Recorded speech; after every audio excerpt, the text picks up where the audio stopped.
Good morning, I'm Jasprit Singh and this is Morning News on All India Radio. The headlines: External Affairs Minister S. Jaishankar meets his Chinese counterpart in Moscow. Two sides agree for early disengagement and easing of tensions at LAC. India sets landmark with 95,000 COVID cases recorded in a single day. Centre forms panel on loan moratorium as XC extends deadline. Huge fire breaks out at Beirut port again. Microsoft says Russian hackers targeted Joe Biden campaign firm. External Affairs Minister Dr. S. Jaishankar met Chinese Foreign Minister Wang Yi on the sidelines of the Shanghai Cooperation Organization (SCO) meet in Russia yesterday. The meeting went on for almost 2 hours.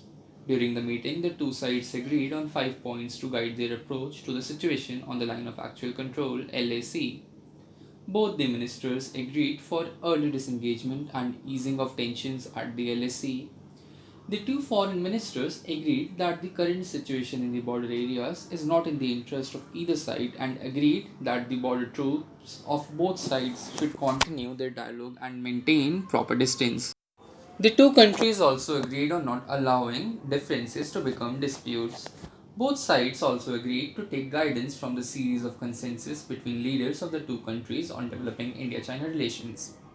In a joint statement released after the bilateral meeting, it is informed that both the ministers agreed that the two sides will abide by all the existing agreements and protocol on India China boundary affairs and maintain peace and tranquility in the border areas.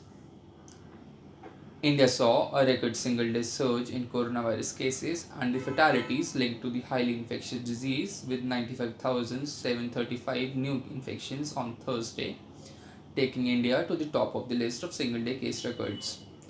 The total COVID 19 case tally as of this morning is at 44,65,863. Of them, 34,71,783 have recovered, taking the recovery rate to 77.74%. India's case fatality rate is at 1.68%, with 75,062 deaths. The Health Ministry on Thursday said that an effective implementation of test, track, and treat approach has led to higher recoveries and lower fatality. The Supreme Court on Thursday extended loan repayment moratorium till September 28 and continued the interim order directing banks not to declare any loan as non-performing asset (NPA) due to non-payment of installments during the period. The government set up a panel on Thursday to look into the issue of interest being charged by banks on installments deferred during the moratorium period due to the COVID-19 pandemic. Headed by Rajiv Mehershi, the former Comptroller and Auditor General of India, the three-member committee will assess the financial hit taken by borrowers from different sections of society and will come up with suggestions to mitigate them. It will submit its report within 1 week to help the government make informed decisions. Black smoke rises in Beirut port as a huge fire breaks out at a warehousing facility this Thursday. According to the Lebanese army, the warehouse was in a duty-free zone storing oil and tires. Just last month, there was a huge explosion at the port as a fire caused by unknown reasons set ablaze another facility and detonated nearly 2,750 tons of ammonium nitrate. The shock waves caused destruction, killing more than 190 people in the capital. The second fire has caused panic among citizens, the National News Agency of Lebanon reported.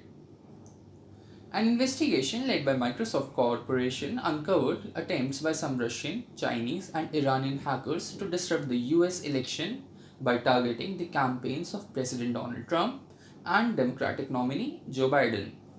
Cyber attacks have also been aimed at political parties, advocacy groups, academics, and leaders in the international affairs community, according to a blog post Thursday from Tom Bird, Corporate Vice President of Customer Security and Trust at Microsoft.